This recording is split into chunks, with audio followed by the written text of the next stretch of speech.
We want to give you a glimpse into St. George, Utah and the southern Utah region by introducing you places to eat. Where is the great local food at? And where do we stay? Something historical, maybe cozy? And what do we do? I'm always looking for my next big adventure. Welcome to the Desert Pulses edition of Eat, Stay, Play, St. George, Utah.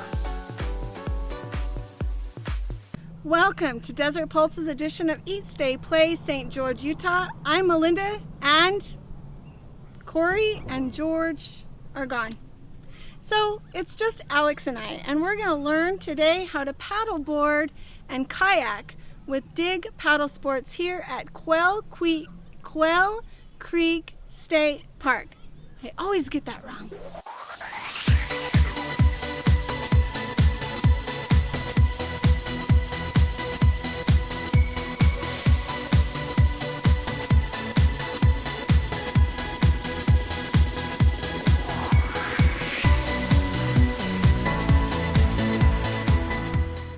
Well, Dig Paddle Sports is mom and pop paddle operation.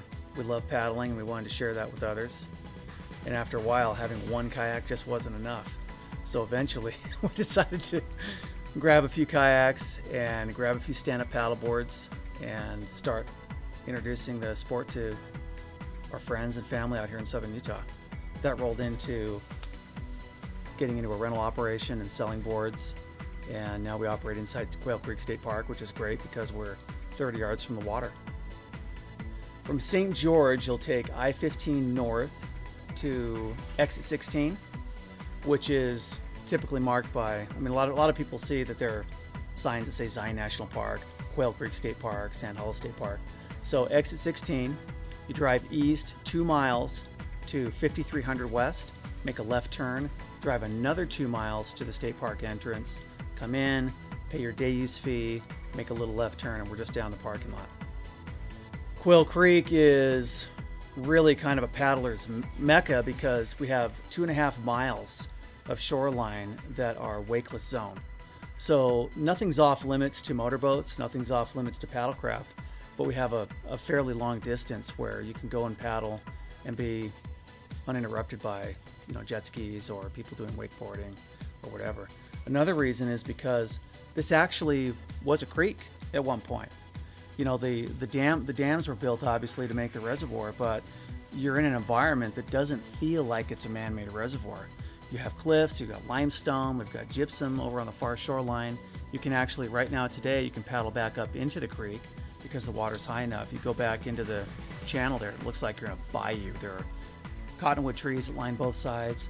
Excuse me, there's wildlife back there that you'll never see at a man-made reservoir that's just made of concrete and rock. It's absolutely spectacular. The other thing is that Quirk Creek, unlike a lot of warm desert bodies of water, does not have the bug that is affectionately known locally as swimmer's itch. So you can come out here and swim, you can paddle, you can dive, whatever you want to do. You can jet ski. You're not going to get little red welts all over your body from that particular bug. So it's a nice clean lake and it's absolutely spectacular. Our inflatable boards are made by SIC, which is acronym for Sandwich Island Composites, and they were designed by one of the best shapers in the industry. The quality is outstanding. They've won Gear of the Year awards recently, as well as Brand of the Year. And the fact of the matter is that I've had these boards in our fleet for 3 years. I've never had to patch a single one. They're rock hard, very stable, and they're quick. The best way for me to teach somebody how to stand a paddleboard is actually to do what we do every day, which is get on the water and do a little bit of show and tell. So if I'm telling you how to do stand-up paddleboarding, I would say, number one, safety first. You always have to have a PFD. A PFD is a personal flotation device. You want a Coast Guard, U.S. Coast Guard approved PFD, and we typically have Type 3, which are vests that are designed for comfort while paddling. So safety first, and then we have ankle leashes, which attach you to the board, which is nice in case the wind's blowing or if you happen to get knocked off by a wake from a passing boat or something along those lines, the idea is that you don't have to chase the board down. The board is only 8 to 12 feet away and you can get back on very quickly. So always, safety is always a primary consideration. As far as standing on the board, it's very interesting because most people that are familiar with seeing board sports maybe haven't done them, or even if they have done them, they're familiar with a person standing on a board with a surf stance, which is where you have 1 foot forward and you have 1 foot back, and you control the board by leaning one way or the other. In this case, especially in our environment where we have flat water, you stand in the middle of the board, both feet parallel, facing the front of the board. Right in the center of the board, and that typically is found by locating the carry handle that's on the board. You want to have your knees slightly bent, have your back straight, and knees bent and a little bit loose. You need to kind of get your sea legs a little bit on any stand-up paddle board, and you want to reach forward with that paddle and gently pull back to your toes, and then release the paddle, reach forward again, and pull back to your toes. So that's how we do stand-up paddle boarding.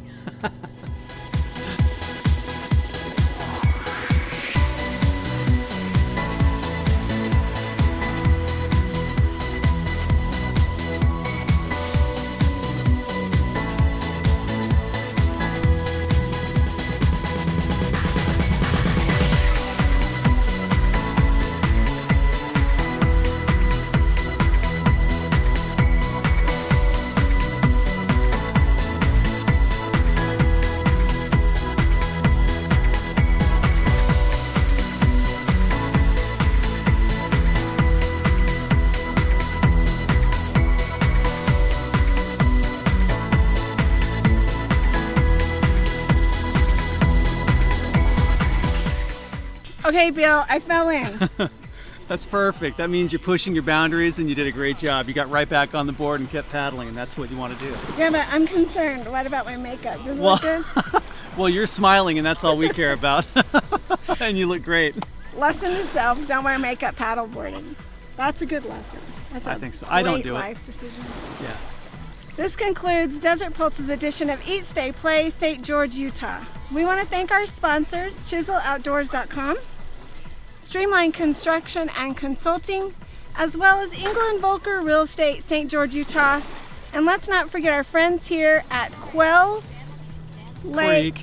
Creek State Park. Reservoir. Oh, see? It's a mouthful. Yeah, Quirk Creek State Park. Yes. Dig paddle sports. Thank you. Thank you. See you next time. Ciao.